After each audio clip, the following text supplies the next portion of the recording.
Senhor, nós te adoramos, Senhor, de todo o nosso coração. Declaramos ao Senhor nosso amor, nossa gratidão.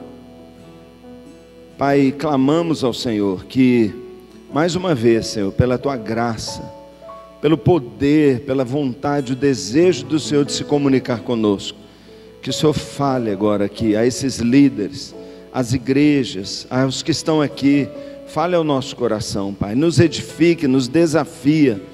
Eu peço, Pai, clamo mesmo a manifestação do Senhor. Remove a venda dos nossos olhos, para que a gente contemple a maravilha da sua palavra. Fala conosco, Pai, e abençoa cada ministério de família, cada líder, cada pastor. Abençoa, Pai, põe tua mão sobre nós, sobre esta igreja, cada igreja que está aqui hoje.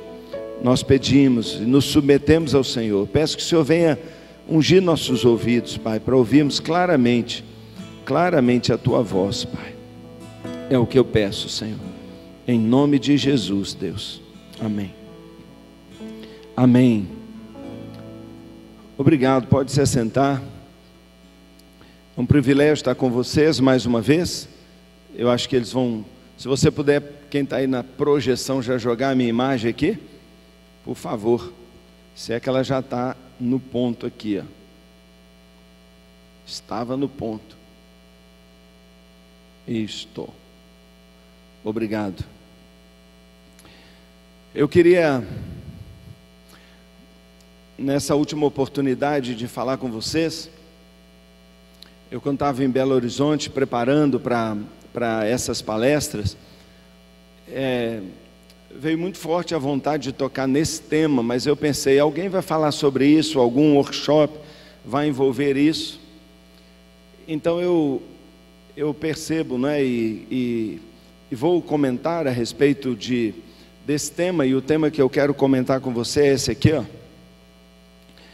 É o mito do divórcio fácil. E eu quero gastar um pouquinho do nosso tempo aqui para conversarmos sobre divórcio. É horrível falar disso, constrangedor, mas faz parte, não é? Nós estamos lidando com isso todo dia. Claro que eu não vou entrar aqui numa discussão doutrinária daquilo que é a sua postura, a postura da sua igreja, de maneira nenhuma. Quem sou eu para isso? Mas eu quero discutir com você um pouquinho sobre esse tema, porque ficou fácil demais divorciar. E eu quero chamar a sua atenção para essa palavra fácil. Ficou fácil demais. Os números se tornam assustadores e a opção do divórcio, ela está surgindo muito mais cedo do que a gente imaginava. Então eu queria conversar um pouquinho com você sobre isso. É fácil mesmo divorciar? Está tranquilo mesmo? Me parece um assunto relevante, porque nós temos hoje no Brasil cerca de 20 milhões de casais, antigos casais, divorciados. 20 milhões é muita coisa. É muita coisa. Quase um de cada 3 casamentos que se realizarem neste ano, daqui a 3 anos, 1 em cada 3 já vão ter separados. A coisa vai ficando pior ainda quando a gente imagina que esse povo se casa de novo.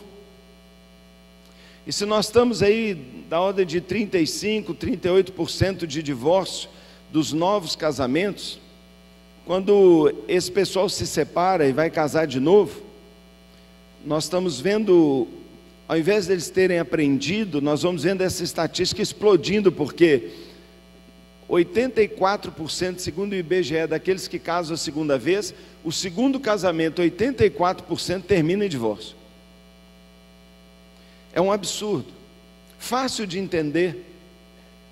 Pessoas machucadas entram num novo relacionamento sem cura. Pessoas se casam com aquele que ele se envolveu enquanto casado, talvez a colega de trabalho, o colega de trabalho, foi paixão, foi puro sexo, e aí acaba gerando um divórcio. Então pensa, eu vou me casar com esse novo parceiro, e esse casamento Se o outro já deu errado com o namoro, com tudo certinho, esse agora, daí a pouco tempo, não é? Assim, o feitiço cai e o divórcio do segundo casamento é terrível. O terceiro casamento, eu não sei como que você imagina que acontece, mas o terceiro casamento, que eu imaginaria então que 100% acaba, na verdade as estatísticas nos mostram que apenas 17% daqueles que casam pela terceira vez se separam. E alguém me diz assim: ei pastor, então o terceiro casamento é que é o bom, está resolvido, é o menor em número de separação, mas a dor do primeiro insucesso e do segundo insucesso é tão grande, que a pessoa fica um tempão sozinha e vai pensar muito bem, e só vai entrar num relacionamento, a maioria não entra, mas quem entra é com muito pé no chão. Será que não devia ter sido assim desde o começo?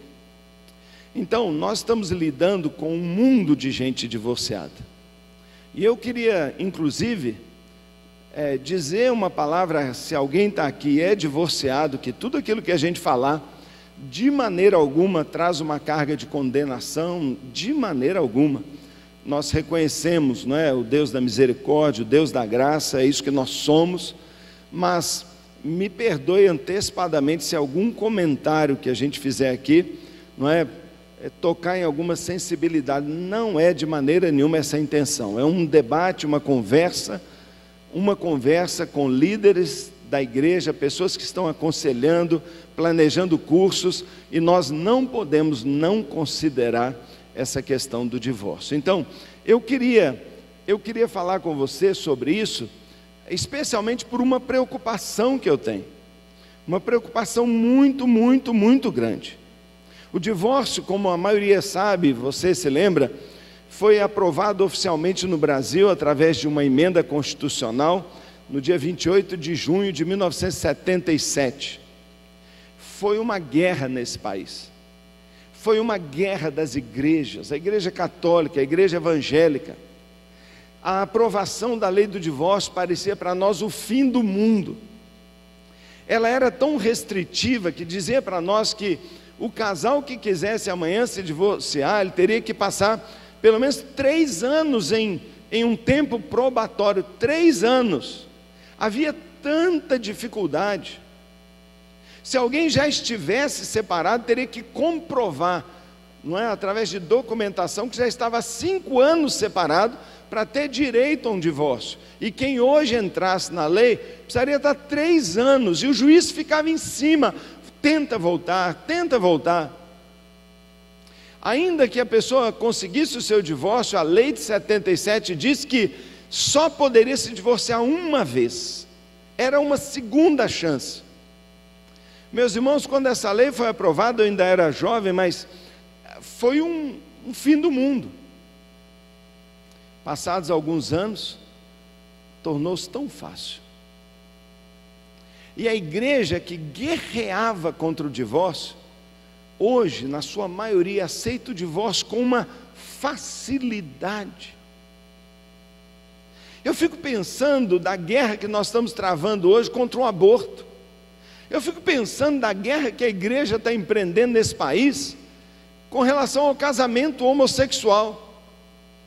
E eu fico pensando se não vai acontecer a mesma coisa. Daqui a pouco a lei passa, e daí a um tempo a igreja absorve o choque, e amanhã, passados 20 não sei quantos anos, 30 e não sei quantos anos, nós não vamos estar acostumados e dizendo, ou seja, a gente anda atrás do mundo certinho, só um pouco atrás. Como diz por aí na moda, não é? A altura da saia que o mundo usa hoje é a altura da saia que as nossas irmãs vão usar daqui a 2, 3 anos. Mas daqui a um tempo é tudo igual. E será que valores tão sérios como a vida, o casamento, não é? O casamento como concebido por Deus, a questão do divórcio, será que nós não vamos absorvendo isso? Hoje, numa igreja muito jovem, cheia de novos convertidos, a pergunta que muitos fazem é: Poxa, mas se a lei permite, se a lei brasileira permite, qual o problema de eu divorciar? Não estou fazendo nada ilegal. E o objetivo da gente conversar um pouquinho aqui a respeito do divórcio é: será que esse divórcio tão facilitado, ele é assim tão inconsequente? Em 1988, 11 anos depois da lei do divórcio, a nova Constituição mudou um monte de coisa. Primeiro, autorizou quantos divórcios forem necessários. Se uma pessoa precisasse se casar 10 anos aqui no Brasil, é permitido, o que foi também um choque. O tempo de separação passou de 2 anos, de 3 para 2, de 5 para 2 anos. Foi facilitando, e agora em 2007, se a separação é consensual, ela passa a ser feita num cartório. Se você não tem filhos menores de idade, não precisa nem do juiz. E agora em 2010,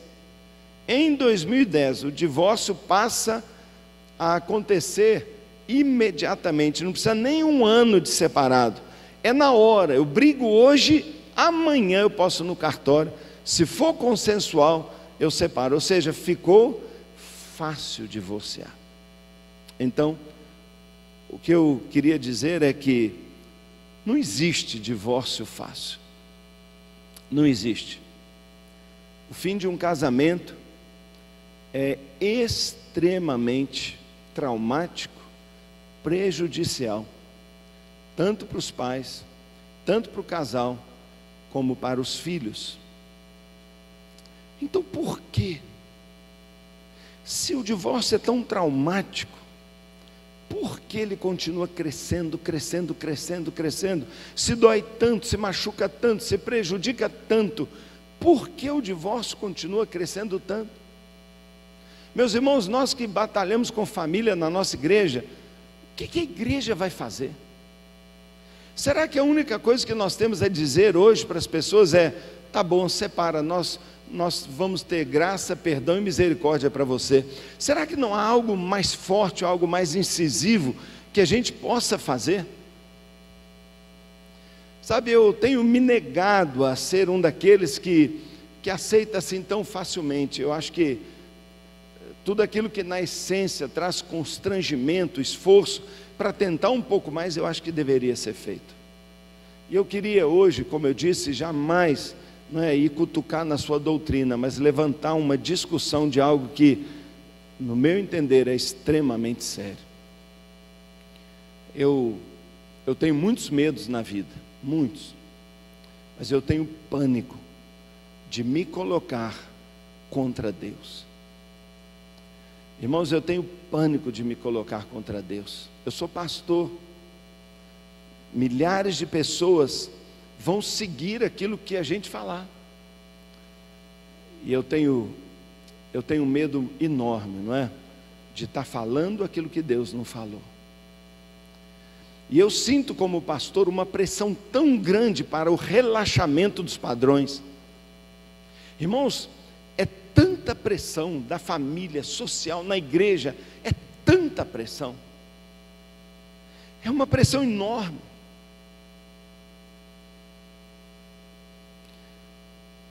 Outro dia, para dar uma ideia para vocês, eu tenho ficado tão triste com as festas de casamento. Eu tenho falado isso e tem 2 anos que eu tenho falado. Eu às vezes tenho vergonha de celebrar algumas festas de casamento, porque eu gosto muito de fazer o culto do casamento, amo. É um dos cultos que eu mais gosto de fazer, o mais capricho. Mas me constrange absurdamente fazer um culto de casamento lindão, música e louvor com aquela orquestra super bonita, um casamento caro, uma mensagem do céu, às vezes pessoas em lágrimas, e a gente percebe a presença de Deus. E aí imediatamente quando a gente então diz que os noivos receberão os cumprimentos no salão de festa tal, e estão todos convidados, é chegar, botar o pé no salão de festa, o ambiente muda completamente, a luz abaixa, o som vem, não é? A balada entra e a bebedeira é uma coisa doida. E eu tenho ido em muitas festas de crentes, muitas festas de membros da minha igreja, que tem no final vans lá na porta para levar os irmãos bêbados para casa, por causa da lei, não é? A lei aí do álcool no volante. Quer dizer, os noivos estão não só oferecendo tanta bebida, mas também a condução para voltar para casa. Tem alguma coisa errada. E eu me nego a ceder a esses padrões. E tem sido um choque na igreja quando todos nós pastores dizemos: se tiver bebida alcoólica de qualquer espécie, nenhum de nós faz casamento na igreja. E agora está um caos, quem vai casá-los? Tem gente pensando em padre, porque nós não casamos. Ah, mas é muito radical, pastor. Tem que ser. Tem algumas coisas que a gente tem que tomar posição, porque está se desvirtuando o sentido da festa de casamento. E eu entendo que muitos têm se separado muito forte, porque não estão entendendo qual é aquela promessa, aquele voto que tem sido feito aqui. Porque na verdade eles estavam ali no culto, nem pensando no culto, a mente deles já estava na festa e já estava na lua de mel. Às vezes é uma desproporção tão grande com a cerimônia de casamento, que o som para o pastor mal se consegue ouvir na segunda fila, mas o som da música depois é ensurdecedor. Para o pastor é uma caixinha de som que parece um radinho de pilha, ninguém ouve a mensagem, mas para dançar é música de primeira, milhares de reais. Eu estou me negando a aceitar esse tipo de coisa. E estou também claramente buscando do Senhor uma maneira de valorizar tanto o casamento, de fortalecê-lo tanto, de levantar essa instituição de uma maneira tão linda aos olhos das pessoas, que vai ser muito mais difícil alguém se separar. Por que que o número de divórcios tem aumentado a cada dia, se ele é tão duro? Eu creio que a primeira coisa é por causa da facilidade de se divorciar. Quando o divórcio foi aprovado, uma pessoa que se divorciava era uma pessoa assim meio que estranha. Hoje o divórcio é mais do que aceito. Ele se tornou tão fácil, tão aceito socialmente, que ninguém se constrange mais. Sabe, quantos têm se divorciado por causa de um idealismo romântico, por causa de problemas claros de formação, de temperamento, de personalidade? Tensões sexuais, e sexo virou algo tão importante que que eu não tenha e não receba tal performance. Falta de habilidade imensa de resolver conflitos. Essa cultura enorme de autorrealização, eu quero ser feliz e não fazer o outro feliz, por causa do materialismo. Irmão, qualquer um disso aqui, dá para você temas para os seus congressos de família na sua igreja por pelo menos 10 anos. Workshops espetaculares para você ministrar na sua igreja. Temas que a gente tem que abordar. Por quê? Porque são com essas questões e muitas outras que os casais estão lutando e acabam encontrando o divórcio como única solução. Então, será que divórcio é fácil mesmo? De forma alguma. Há um custo financeiro para o divórcio, há um custo emocional para o divórcio, e há um enorme custo espiritual para o divórcio. E o tema da minha palestra, e é palestra agora, eu queria conversar um pouquinho com você sobre aquilo que eu tenho percebido dentro da minha igreja, em testemunhos reais e práticos do custo do divórcio. E eu percebo muitas pessoas me procurando e dizendo: pastor, não tem mais jeito. E às vezes eu chamo e falo: então vamos bater um papo. Eu queria te falar sobre o custo financeiro do divórcio, eu queria te falar sobre o custo emocional do divórcio, e eu quero te falar sobre o custo espiritual do divórcio. Sabe o que tem acontecido? A maioria das pessoas sai dizendo: eu vou tentar mais um pouco, pastor. Sabe, irmãos, tem gente que nos procura sofrendo mesmo, fala: pastor, meu casamento é um inferno. E está mesmo, eu não diminuo a crise, o sofrimento, a luta, mas eu tenho que dizer, e terminá-lo vai ser também um inferno. Talvez muito pior. Como eu falei aqui numa das palestras, acho que a primeira palestra que eu falei, daquele rapaz que matou uma moça na garupa da sua moto, saindo do motel com ela, separou-se da esposa e anos depois vai na minha sala e diz assim: pastor, se eu soubesse o que o divórcio ia me custar, se tivessem me avisado, Paulo, eu teria lutado muito mais, eu teria feito o que tivesse que fazer. E às vezes nós não estamos entendendo quanto vale a pena investir nesse nosso casamento. Primeiro porque, se casar de novo, as estatísticas são contra o segundo casamento. 84% do segundo casamento estão terminando em divórcio. Eu falo: você vai casar para separar de novo. E pode ser que a mamãe, pode ser que o filho, pode ser que os amigos falem assim: poxa, aquele casamento é duro mesmo, e tenham assim, tipo um acolhimento, mas o segundo casamento dá errado e partir para o terceiro. Com que cara? Como é que eu vou aparecer diante de Deus dizendo: Senhor, não deu certo, agora deu certo? Como é que eu vou chegar diante de Deus? Como é que eu vou arrumar argumento para dizer: ele é o culpado, ele é o culpado, ele é o culpado? Peraí, 3 vezes? Sempre todo mundo foi culpado, nunca você? Então, eu tenho procurado argumentar nesse sentido. Quais são os custos? E eu não vou passar muito não, mas eu tenho que comentar um pouquinho com você. Custos financeiros terríveis. Quem se divorcia está lutando, está indo contra o próprio patrimônio. Tem um livro muito legal por aí que diz que casais inteligentes enriquecem juntos, e eu diria que casais burros se separam, porque é uma quebradeira. Mas, irmãos, a Bíblia fala que Deus odeia o divórcio porque Deus é justo. Se hoje em dia já é difícil, imagina naquela época, quando um homem mandava embora a sua mulher, ela não tinha nada. Como uma irmã da minha igreja que se casou, jovem, muito nova, os dois na faculdade, os dois se formaram, os dois tiveram 3 filhos, e a coisa ficou tão intensa na criação daquele filho, que o casalzinho apaixonado, bacana, combinaram o seguinte: você, marido, vai fazer sua carreira, eu vou cuidar dos nossos filhos. E ela, graças a Deus, fez muito bem, abandona a sua carreira.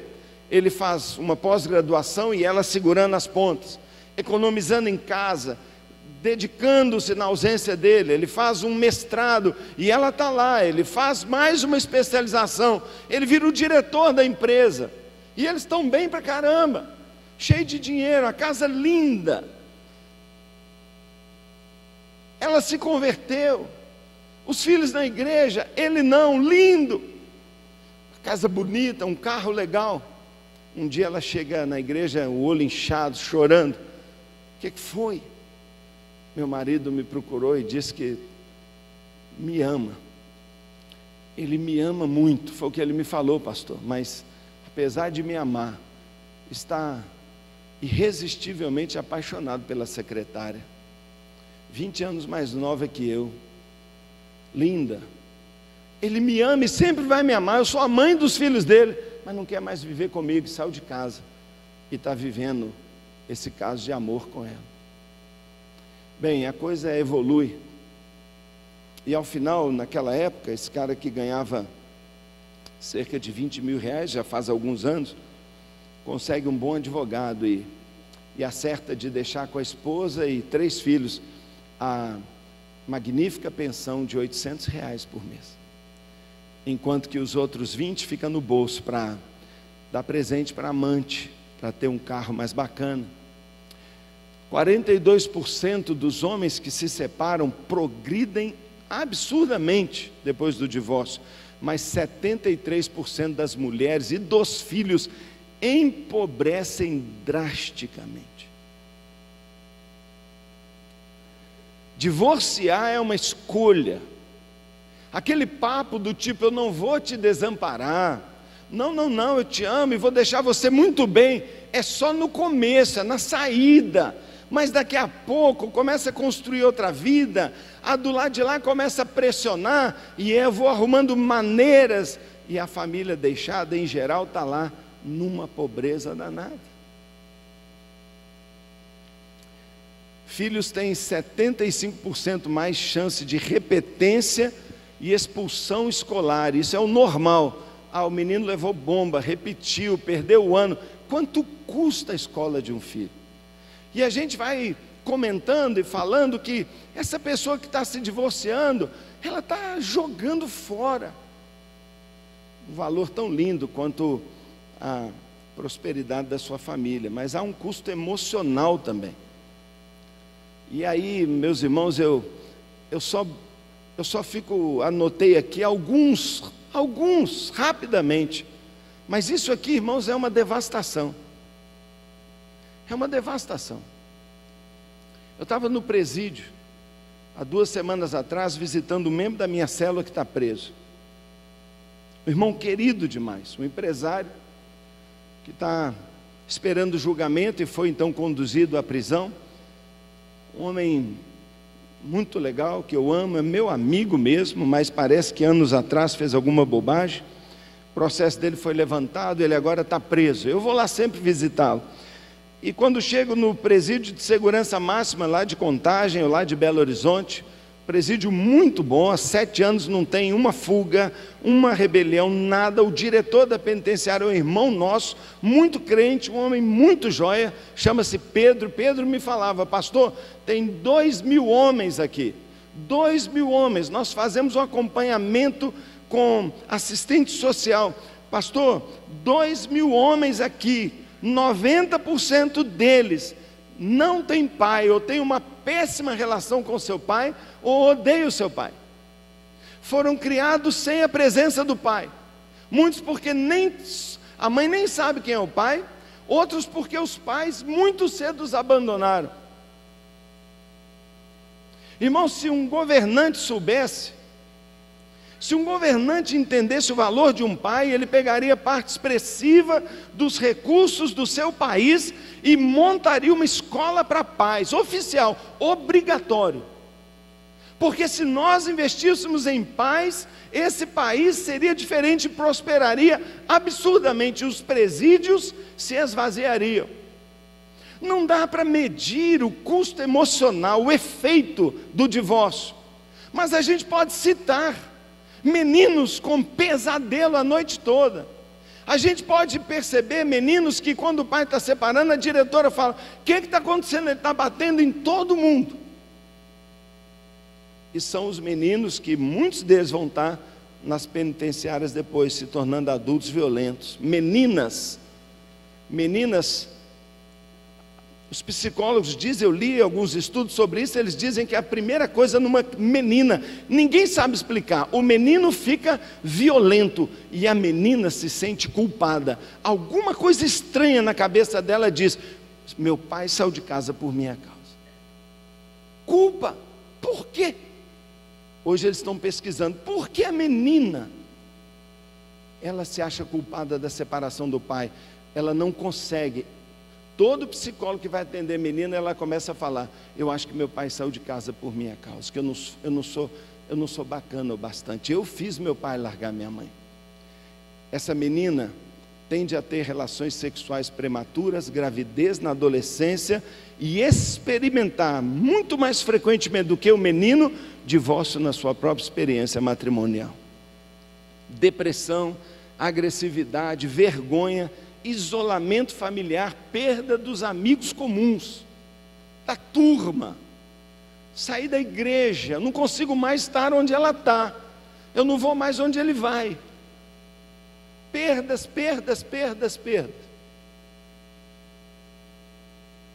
Mas e o custo espiritual? O custo espiritual. Eu queria que você abrisse a sua Bíblia, por favor, para o texto que nós vamos ler nessa tarde, que está em Mateus capítulo 5, Mateus capítulo 5. Por favor. Sermão do Monte. Verso 27. Mateus capítulo 5, verso 27. O Senhor Jesus, ele disse assim: vocês ouviram o que foi dito? Não adulterarás? Mas eu digo, qualquer que olhar para uma mulher e desejá-la, já cometeu adultério com ela no seu coração. Se seu olho direito o fizer pecar, arranque-o e lance-o fora. É melhor perder uma parte do seu corpo do que ter todo ele lançado no inferno. E se a sua mão direita o fizer pecar, corte-a e lance-a fora. É melhor perder uma parte do seu corpo do que ir todo ele para o inferno. Foi dito: aquele que se divorciar da sua mulher deverá dar-lhe certidão de divórcio. Mas eu digo, todo aquele que se divorciar da sua mulher, exceto por imoralidade sexual dela, faz que ela se torne adúltera, e quem se casar com a mulher divorciada estará cometendo adultério. Volta-se ao texto de cima.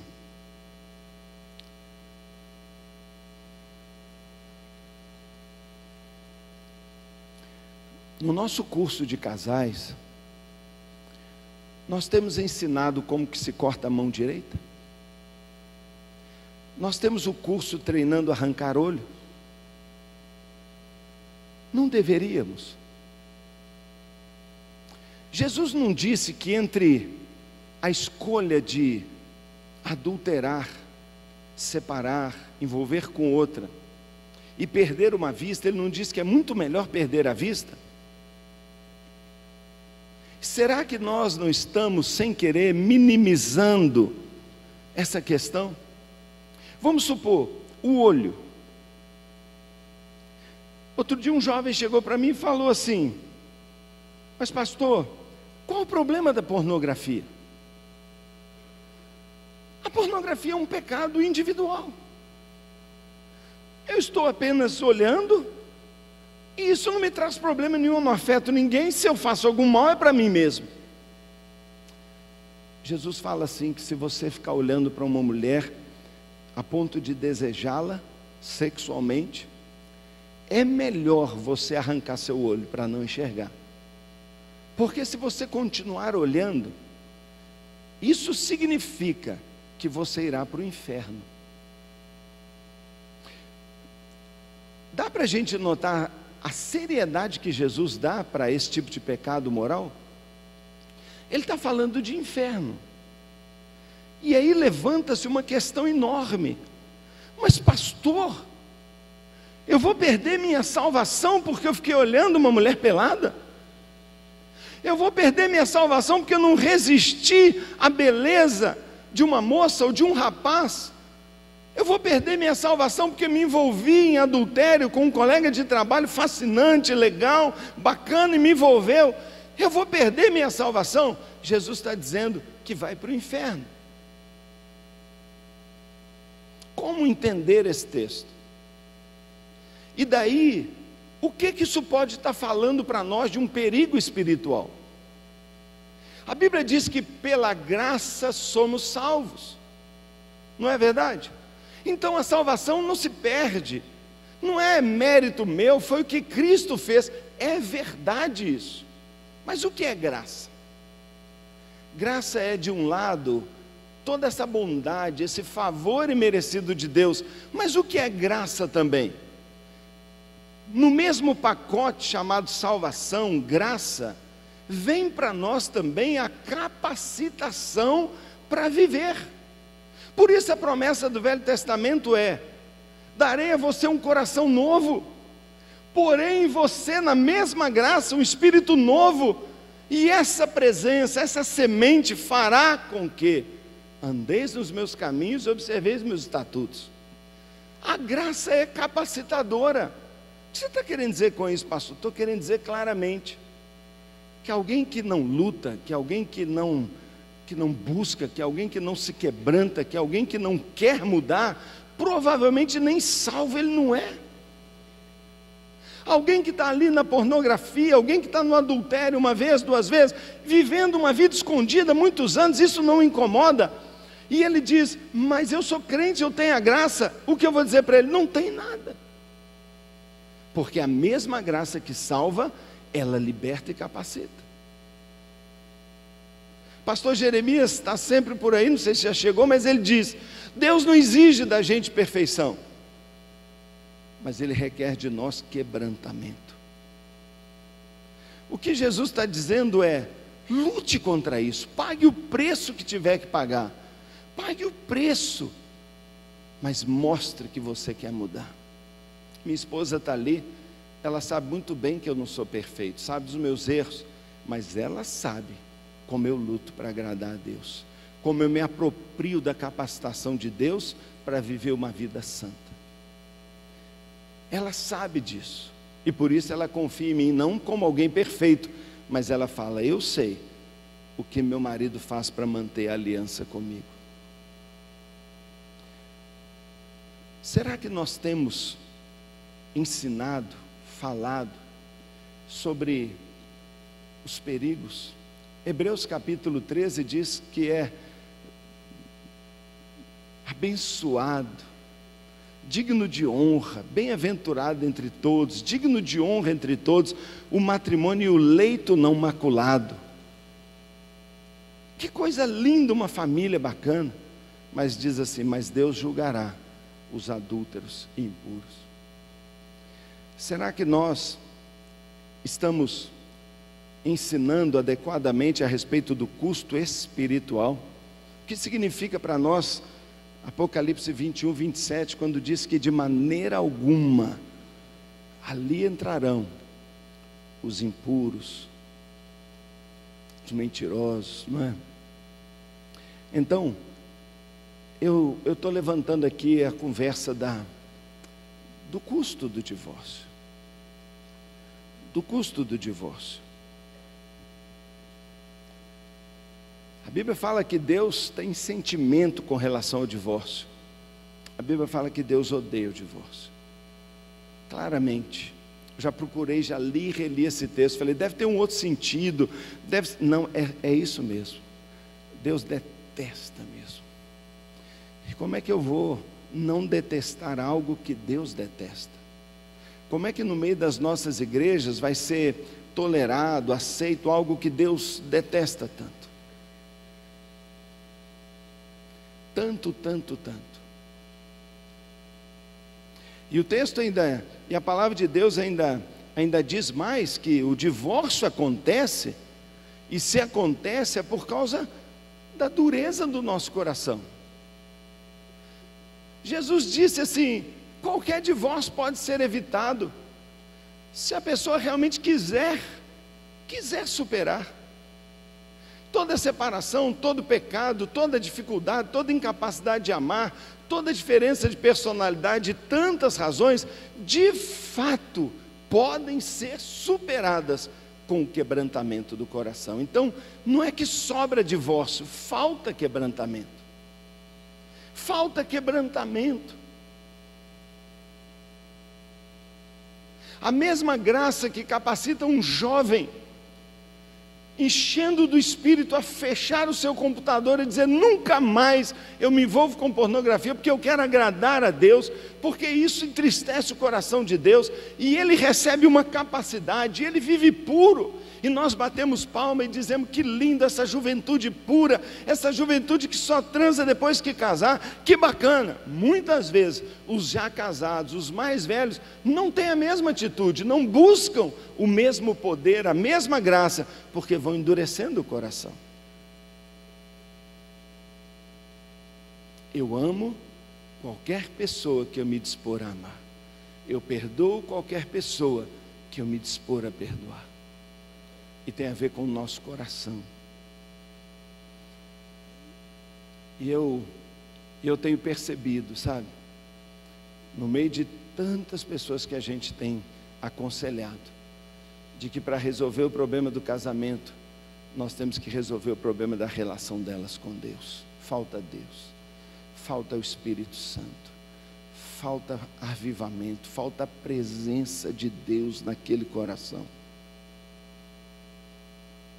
E muitas vezes o que nós temos que fazer é chorar junto, estar ao lado, buscarmos juntos o dom, a capacitação, a correção, a bênção de Deus, para podermos experimentar uma grande cura. Dureza de coração pode ser traduzida como uma indisposição de obedecer a palavra de Deus. A indisposição de obedecer. Arranca a tua mão, arranca o teu olho. Essa é a palavra de Jesus. Ah não, isso eu não estou disposto. E é por isso mesmo que já fica pré-definido que a solução mais fácil então, do que lidar comigo, do que consertar minha própria dureza, do que entrar para dentro das minhas dificuldades, o mais fácil é o quê? Fugir. O mais fácil é então, separa. E quantas vezes isso tem acontecido? Ao final, eu posso dizer, pela experiência de 25 anos atendendo gabinete, casando gente, vendo muito casamento feliz, mas infelizmente muito divórcio também, eu posso dizer, não existe divórcio fácil. Todo divórcio traz e trará sempre, independente da época que a gente viva, perdas e malefícios muitas vezes irrecuperáveis. O fim de um casamento é sempre traumático e vai impor grandes riscos e grandes perdas financeiras, emocionais, espirituais, sociais. Nessa questão, Deus requer quebrantamento. E no mínimo, algo que todos nós, eu creio, deveríamos tomar como padrão, é fazer o que a gente tem feito com tanto sucesso. Chamar o cônjuge para uma conversa e fazer uma derradeira pergunta para ele. Sabe, irmãos, eu creio que um dia todos nós, a palavra de Deus diz, compareceremos diante do Senhor para um julgamento. E eu imagino então uma pessoa chegando diante do Senhor e Deus dizendo, olha, puxa, eu estou notando aqui que um dia eu abençoei seu casamento, você pediu a minha bênção e naquele altar eu derramei a minha bênção, e algum tempo depois você separou. Vamos conversar sobre isso aqui? E talvez eu imagine aquela pessoa, mas Senhor, foi isso, foi aquilo. Não, eu entendo, filho. Eu entendo, eu não estou aqui para condenar ninguém. Eu entendo. Eu tenho só uma pergunta para fazer para você. Se você responder essa pergunta, você se sai bem nesse meu julgamento aqui agora. Só uma pergunta. Qual a pergunta que você acha que Deus fará para nós? O que Ele fará para nós? Eu creio que o Senhor vai chegar para ele e falar assim, olha aqui, olho no olho. Se precisar, eu mando passar os filmes ali, está tudo gravado. Mas olhando o seu casamento, eu posso ter certeza de que você fez tudo o que estava ao seu alcance para salvar seu casamento? Qualquer pessoa que puder diante do Senhor dizer, Senhor, eu fiz. Sabe o que Ele vai falar? Eu sei que você fez. Eu sei que você fez. Por isso o apóstolo Paulo fala, naquilo que depender de vocês, tem de paz com todos os homens. Tem coisas que não dependem da gente, e às vezes tragédia acontece mesmo. Mas não pode acontecer porque você não tentou. Não pode acontecer por dureza de coração. Não pode acontecer porque eu chutei fácil. Não pode acontecer porque eu já estava encantado. Não pode acontecer porque eu já tinha o plano B. Não pode acontecer porque eu estava torcendo para esse casamento acabar. Não pode acontecer porque eu fiz corpo mole, porque eu já estava pensando numa outra experiência. Isso não pode, isso é iniquidade, Deus vai julgar. Deus julga aquilo que está escondido, aquilo que está oculto, a intenção do nosso coração. E eu tenho chamado os casais, e eu chamo separado e falo com eles assim: vem cá, queridão, olha, tudo bem, eu entendo, eu sei muito bem, só quero te fazer uma pergunta. Você já fez tudo que podia ter feito? Sabe qual é a resposta de todos? Não. Então vai tentar. Essa igreja vai te ajudar, vai comer 1 quilo de sal com você, vai fazer o que for, mas nós vamos salvar seu casamento. Você tem isso, você tem isso, você tem isso, você tem isso, você tem aquilo. E nós podemos passar aqui vídeos e vídeos e vídeos de casais, mais casais, mais casais, dizendo aqui: meu casamento foi transformado. Nós temos casos de gente que era 9 anos divorciado, 9 anos, estão casados, felizes, restaurados. Por quê? Porque entenderam: eu não tinha feito o que eu podia ter feito, e deu certo. O que eu estou combatendo? Eu estou combatendo uma ideia que eu tenho percebido, sabe, lá entre a gente, na nossa igreja e no meio do povo evangélico. É inevitável de ter muitos divórcios. Irmãos, a taxa de divórcio no mundo é igualzinha na igreja, não faz diferença. Qual a diferença Deus está fazendo no nosso coração? Então, nossa estratégia principal tem sido uma conversa, e a gente chega nesse ponto: você já fez tudo que podia ter feito? Aquele homem falou comigo: se eu tivesse ido atrás da minha mulher, se eu tivesse implorado 1, 2, 10, 20 vezes, na 20ª, eu tenho certeza que ela se viraria para mim e falava: eu estava só esperando ver seu arrependimento, vamos tentar de novo. E ele falou comigo: eu tenho certeza que eu estaria feliz até hoje, eu teria visto meus filhos crescer, hoje eu estaria já abraçando meus netos, mas eu perdi tudo isso, porque eu sou uma pessoa não grata dentro da minha casa.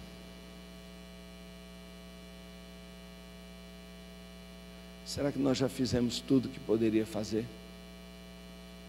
E com essa palavra, eu me alivio assim de um peso que eu tenho sentido, de poder falar para aonde eu vou e poder dizer: nós temos que valorizar demais o casamento. Nós não podemos ceder a essa pressão que vem sobre nós, do tipo: a lei permite, é normal, está difícil mesmo, a época é dura. Não. Se o nosso Deus é o mesmo, o casamento tem que continuar sendo o mesmo. Se Ele não muda, nossos valores não podem mudar. E ao final, será que nós já fizemos tudo para salvar aquele casamento? Será que eu tenho feito tudo para melhorar o meu? E será que essa pessoa que eu estou aconselhando e que eu acabo dizendo: eu acho melhor você separar mesmo, porque está muito dolorido. Irmão, por favor, nunca fale uma coisa dessa. Irmãos, eu estou vendo que vocês estão se machucando demais, talvez seja melhor separar. Um pastor, um líder, um conselheiro de casal, no meu entender, nunca pode falar isso, nunca. Não sabe o que está dizendo, porque do outro lado vai ser muito pior. Vai ser muito pior. Tem uma amiga na igreja que, eu não estou brincando, mas literalmente ela estava morrendo. Eu falei: essa mulher vai morrer. Ela entrou num estado de autodestruição tão grande, uma dor tão grande, um sofrimento tão grande, anos, mais anos e muitos anos lutando por aquele casamento, sendo agredida, ofendida, diminuída. Chegou a um ponto que eu falei: essa mulher vai morrer. Todo dia doente, todo dia na cama, pensamentos de morte, suicídio o tempo todo. Um dia, num aconselhamento, ela falando disso tudo, eu falei com ela assim: eu acho que no seu caso a coisa está tão séria que eu aconselharia um divórcio. Ela, se divorciou. Passou um tempo do divórcio, passou um tempo da separação, e hoje ela está sozinha. Sabe o que ela fala com a minha esposa todo dia? Ela fala assim: eu nunca devia ter separado. Se eu pudesse voltar atrás, e ela tentou, se eu pudesse voltar atrás, eu nunca divorciaria. Mas você estava péssima. Avisa o povo que é muito pior do outro jeito. Deus sabe o que faz, irmãos. Casamento é uma instituição divina, ela é abençoada. Então, eu não estou entrando no mérito se pode ou não pode. Você tem sua palavra, sua igreja, suas doutrinas, se tem segundo casamento ou não tem, nada, eu só estou falando. Falar que o divórcio é fácil é um mito. E nós, líderes de casais, devemos ser os maiores incentivadores a que tudo seja tentado, e que divórcio seja a última das últimas alternativas, se é que ela pode ser considerada. Será que isso muda alguma coisa na abordagem? Será que essa discussão te ajuda alguma coisa em como aconselhar um casal, em como ajudar, em como montar o seu programa?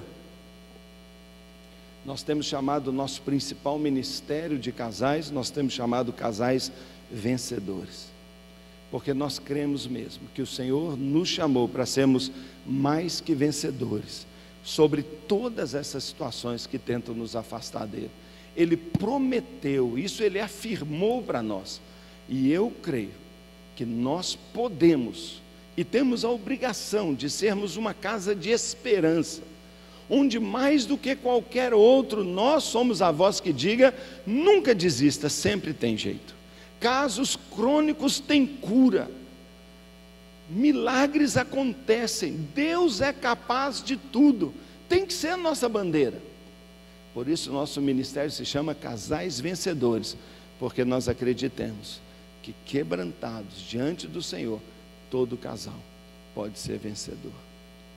Irmãos, eu de novo afirmo, se alguém está aqui, não é, e eu estou te entristecendo ao tocar nesse assunto, porque já experimentou um divórcio, eu quero dizer, irmão, fique em paz, você anda na presença de Deus, ser perfeito, ser feliz, abençoado, me perdoe, mas a palavra aqui, eu creio, para líderes, é a oportunidade da gente, nesse movimento que nós estamos falando, de algo lindo a favor da família, nós temos que colocar o divórcio na sua dimensão mínima.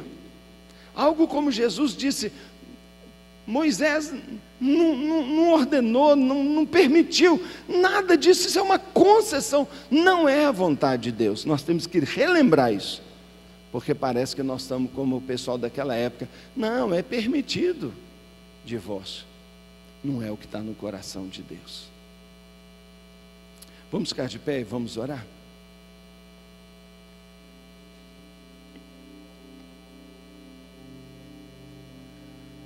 Eu queria que você, que é líder, trabalha com casais, eu queria que você tivesse um momentinho de oração diante do Senhor.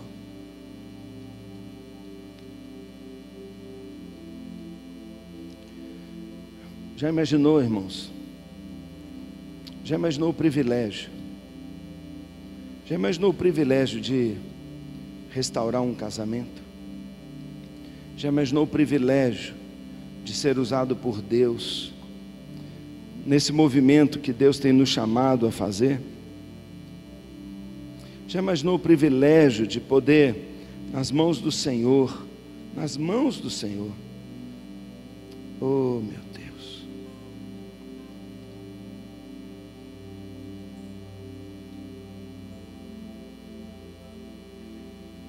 Pai querido, eu quero, Pai, publicamente declarar ao Senhor o meu arrependimento, Senhor. Pedir perdão ao Senhor em meu nome, em nome da igreja, por todas as vezes, ó Deus, em que nós preferimos agradar aos homens do que agradar ao Senhor, por todas as vezes que nós cedemos à pressão da nossa época, ó Deus, todas as vezes que nós fomos covardes, Pai, quando foi levantada uma estátua de ouro e mandaram que todos se ajoelhassem, e a gente se ajoelhou, e a gente às vezes nega a Deus aquilo que devíamos nunca negar. Senhor, perdoa, Senhor, por tantos divórcios na igreja evangélica brasileira. Perdoa, Senhor, por tanto coração duro. Perdoa, Senhor, por tanta parcialidade.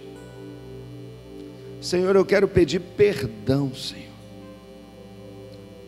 Pai, nós queremos levantar um exército de 1 milhão de casais. 1 milhão de casais que serão os reparadores de brechas nessa nação. 1 milhão de casais que discipularão outros casais. Senhor, nós estamos te pedindo 1 milhão de casais, Senhor. 1 milhão de casais que amem o casamento, que valorizem o casamento como o Senhor valoriza. Senhor, e se nós vamos, Senhor, se nós vamos ser este 1 milhão de casais, Senhor Deus, que falemos a mesma linguagem, tenhamos o mesmo sentimento. Ó Deus, que com todo amor e carinho, Pai, ainda que com todo amor e carinho, que a gente possa, como o Senhor, ter o mesmo coração e odiar o divórcio, e não fazer aliança com o divórcio, e não fazer concessão para o divórcio. Ó Deus, quando a gente tem um plano B, a gente não dá tudo, e eu tenho percebido que às vezes a gente não tem dado tudo pelo casamento, a gente admite o plano B. Perdoa, Senhor. Senhor, dá-nos uma linguagem, um amor pelo casamento, Pai. Primeiro, Deus, abençoando o nosso próprio casamento. Ó Deus, desentupindo as fontes e trazendo um fluir lindo, maravilhoso do Senhor sobre o nosso casamento. Que esses 1 milhão de casais, e nós aqui, Pai, sejamos modelo, sejamos os primeiros a experimentar as delícias de estar vivendo o Teu projeto chamado matrimônio. Abençoa os casamentos, Pai. Senhor, venha blindar e proteger os casamentos aqui, ó Deus, contra o divórcio, a separação, o coração duro. Senhor, cura-nos profundamente. Cura os casamentos, cura a igreja, cura, Deus, nossa maneira de pensar, de ensinar. Cura, Senhor. Eu venho lhe pedir, Senhor, regula de novo. Às vezes com o tempo a gente vai afrouxando, regula, aperta, Senhor. Queremos levantar a bandeira do casamento, Senhor. Casamento indissolúvel, monogâmico. Casamento como o Senhor criou, Pai. Oh meu Deus, se o mundo tem desvalorizado o casamento, talvez seja porque nós mesmos começamos a desvalorizá-lo muito tempo antes.